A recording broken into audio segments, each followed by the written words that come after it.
This is Big Island Video News for Thursday, March 17, 2011. By now, Hawaii is familiar with images of the damage sustained at Kailua Kona tourism hotspots, including Ali'i Drive and the King Kamehameha Kona Beach Hotel, when a tsunami generated by a 9.0 earthquake in Japan swept the leeward shore. The luxury hotels along the Kona coast also took a beating. On Wednesday, this video from the Kona Village Resort was filmed showing the numerous hale or island-style luxury bungalows that were damaged by Friday's surge. The resort CEO, Patrick Fitzgerald, tells us more. Clearly, several hales were moved almost 30, 40 yards from their foundations, so I would imagine that the wave came in, basically picked up the building and moved it to a place where either was stopped by a tree or just basically settled down, but it was clearly lifted up off its foundation and moved dramatically to another location. Well, unfortunately, it seems like we took the brunt of the tsunami wave. We had significant damage to about 16 to 20 of our hales. We're still analyzing all that. Major structural damage to those hales, as well as significant damage throughout the balance of the resort. Behind me, you'll see the pond where we had an incredible surge of water, where we have furniture from our restaurant that was near the ocean and is now back almost 600, 400 yards, or so to speak. We had alerts starting about 11 o'clock in the evening on the 10th. We had everybody evacuated by 12 midnight that night. We had 128 guests, and probably since it was in the evening, we probably didn't have nearly as many employees as we had during the day. We took all, obviously the safety of our guests and our employees are most paramount. We took our guests up to a clubhouse at Hualai, and they stayed up there till the next morning when we could assess the damage. Unfortunately, the resort was obviously closed the next morning, and we had all our guests either at another hotel or going back to the mainland pretty much by 2 o'clock that next day.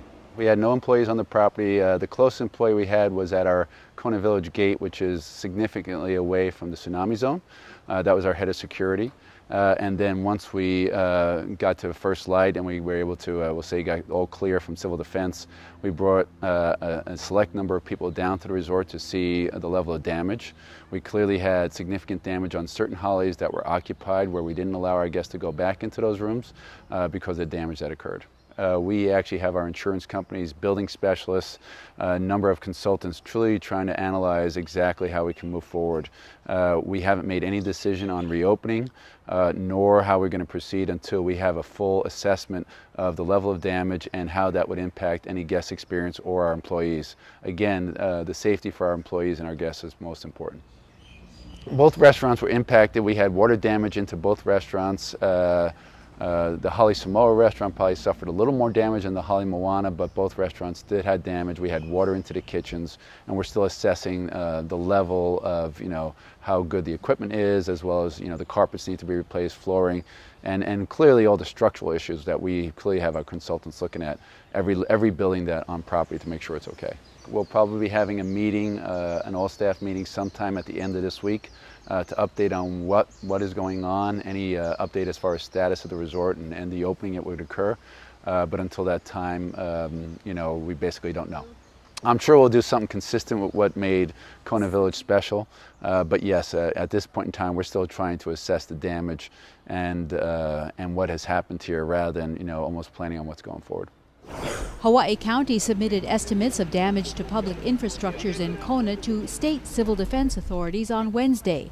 That's a necessary step in the process of seeking federal disaster assistance. The estimate of the dollar value of the damage to Ali'i Drive was $300,000 to $500,000, and the county has also detailed damage to parks, a water line, and a sewage pump station. In a video provided by the county, Civil Defense Administrator Quince Mento explains the damage assessment process. For Hawaii County, the Department of Public Works is going out full speed, trying to get a good handle on business and residential damages and attach a solid dollar figure to it. We're pretty close in getting solid numbers for what has the county damages. For federal and state, those particular agencies are tallying their own numbers. Hopefully within a few weeks, I know for the county, we should be able to get a good handle on dollar losses for county infrastructure, business, and residential. For the total statewide numbers, that may take a little longer.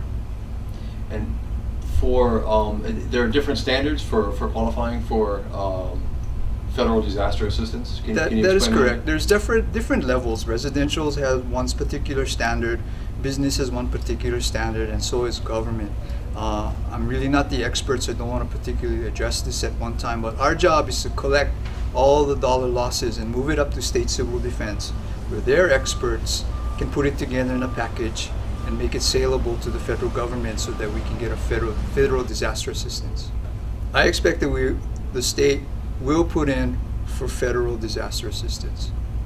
Do we have any indication as to whether we're likely to make it on any particular aspect, whether it be business assistance or county infrastructure, or will we meet the triggers on different areas, or do we know yet? We don't know yet, in all honesty. I believe, from my personal opinion, I think that we're pretty close as far as the business impacts. I can't speak on the residential or the governmental side. So we have a good chance of qualifying based on the impacts to businesses?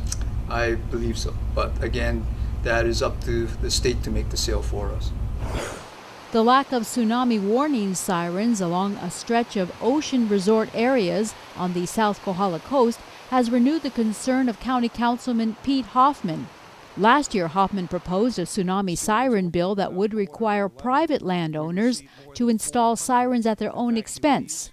However, Hoffman pulled his bill off Wednesday's Hawaii County Council agenda, saying finally the administration has agreed to come up with its alternate version of the bill.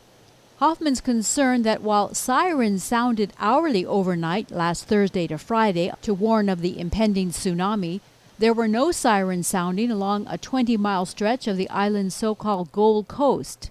There are 2 sirens at the oceanside community in Puako, but none for the next 20 miles of coastline extending south to the Natural Energy Lab and the Kona Airport area. Hoffman first introduced Bill 291 following the February 27, 2010 tsunami warnings. And again, during an emergency council meeting held Saturday, he raised concerns for visitors. So if we do have another evacuation, those questions, to my knowledge, still haven't been addressed. I'm not even going to address or question tonight the lack of tsunami sirens in some of the areas again. If I don't usually say, Mr. Chairman, I'm sorry, I told you so, but I told you so. When the bill came up last year, the planning director recommended against the bill, saying that tsunami sirens should fall under the state or county civil defense. On Wednesday, Hoffman agreed to pull his bill off the agenda, pending revisions by the Planning Department and review by the Leeward and Windward Planning Commissions. Meanwhile, Civil Defense Chief Quince Mento says the state has approved funds for 50 new tsunami sirens to be built this year. Mento says the RFPs have already gone out for 2 sirens on the Waikoloa Resort property and 2 on the Manalani property. Other sirens, he says, have been approved and funded for North Kohala's Kapa'a Beach Park, Mahukona, Ho'okena, a second siren in Miloli'i, and in Puna, 1 more at Kapoho, others at Wa'awa'a, Mackenzie Beach Park, at the Hawaiian Paradise Park shorelines, and another for the Hilo surfing spot at Honoli'i.